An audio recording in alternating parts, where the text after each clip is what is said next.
Hello everybody and welcome back to Robert's Reviews. As most of you know, I am in school for media studies and business economics.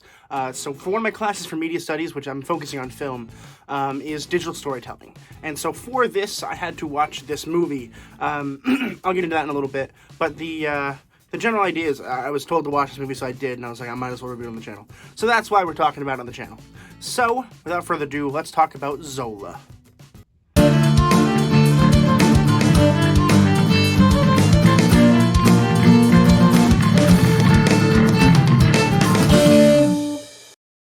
Zola was released in 2021. It was written by Janizka Bravo and Jeremy O. Harris, and directed by Janizka Bravo. Sorry if I do that a lot. My throat's not doing great today. So the general idea of the movie, no spoilers, is it is based off of a Twitter thread where this girl, basically her name is Zola, posted a bunch of tweets in a story format about her life and about what had happened to her. And what had happened was she found this friend and she got to know her, and then they traveled to Florida with her man and her other man. It's this weird situation that honestly is part of the reason why I'm not a huge fan of this film, but it just didn't make any sense to me why they went down to Florida. But they went down there to dance, right? They're like strippers, so they dance at a club. But then the boss man gets this idea to turn it into a sex thing where they're selling sex to people for lots of money. So the idea is he wants to make tons of money, so he sells, what's her name, Stephanie's body for sex, and it works very well until it doesn't.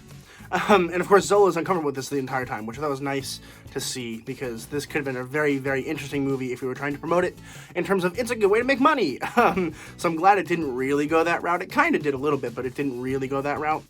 So the first reason why I don't think this is a very good movie is because it's kind of ridiculous. First of all, it's based on a true story, which I find really hard to believe. But the beginning of the movie is oh hey, there's this person that I just kind of met.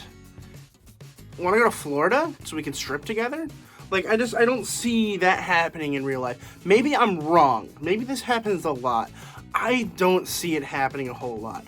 I can't imagine, even in any profession that I've ever been in, being oh hey, let's go to Florida to do this, just for no reason out of nowhere. So they go to Florida with, complete strangers. It's Zola and three people she does not know. And, of course, trouble ensues, but why wouldn't it ensue? The idea that this could have turned out okay is ridiculous to me. This is obviously going to go poorly. It's a poor life decision on Zola's part, for one. But for two, obviously, it's horrible because of the guy named X who uses the bodies for sex or whatever. I don't see a valid enough reason for Zola to put herself in this position. So I'm kind of...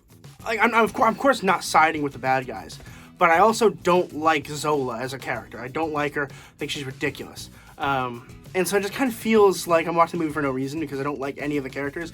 None of the characters I like. I like the acting for some of the characters.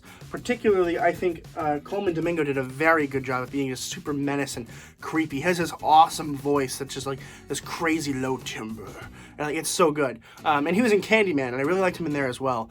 So I'm excited to see what he does else, what next. I know he was in Ma Rainey's whatever that was, but I didn't see that yet. So I'm going to, because I really like this guy. But I don't know, I want to see more of him. And there wasn't a whole lot of him in the film, but whenever he was on screen, I was definitely involved and intrigued and interested. So it was nice to see that I actually cared about something. So that was really cool. Riley Kenoff, I think her name is, played Stephanie. She was really, really cool as an actress. I think her accent was perfectly offensive. I think it worked great. I think for the story, of course, nobody should do this, but for the story, it was a really messed up, really cool and interesting kind of character. So I was excited to see that. And of course, paired with Taylor Page as Zola, who I think we're supposed to like. I think we're supposed to like Zola. I just don't. I'm why would you put yourself in that situation? But whatever, maybe that's just me. I just didn't care for her character. But I think, again, the acting is really solid in this film. There's nobody I didn't like in the film, in terms of acting. I think they all were very, very solid. The story is just a little ridiculous for me. The cinematography is interesting. I think it's fine. It just kind of feels almost like a mockumentary at sometimes, which I thought was kind of cool. They do this thing where whenever they quote something directly from one of the tweets from Twitter, they make the tweet sound, the whew thing, And that was cool, but also kind of distracting, because like every now and then I just be like, and I'm like, I don't care. Like I'm watching a film. If I wanted to check out the Twitter, I would check out the Twitter. I just feel like it didn't work exactly the way they wanted it to. Nevertheless, it's a cool movie. Like, it's definitely menacing. I think that particularly towards the end, it gets kind of on edge, but then it just kind of ends, and I'm like, oh, okay.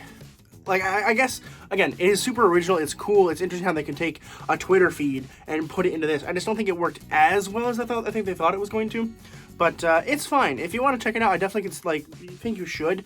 It is cool at least to look at, you know, how it was made from Twitter to a movie. That's pretty crazy to me. But if you get a chance, definitely check it out. It's fine. So I'm gonna go ahead and give Zola a B. Have you watched Zola? Let me know in the comments down below. I would love to hear from you guys. Did you read the Twitter first? Did you do this first? I personally watched this movie first, and then I read the Twitter. For school, of course. So, like, I guess my purposes are a little bit more different than yours, I would assume. But definitely check it out if you're interested. I watched it. My professor gave me a copy of it, so I don't know where you can watch it. I guess you could rent it pretty much anywhere where movies are rented. But thank you guys so much for watching this video. Please consider subscribing, because once we get to 200 subscribers, I'm going to be doing an 8-hour live stream. You don't want to miss that, so definitely consider subscribing so you don't miss that. And as always, keep watching movies and television, stay educated, and I'll see you guys in the next video.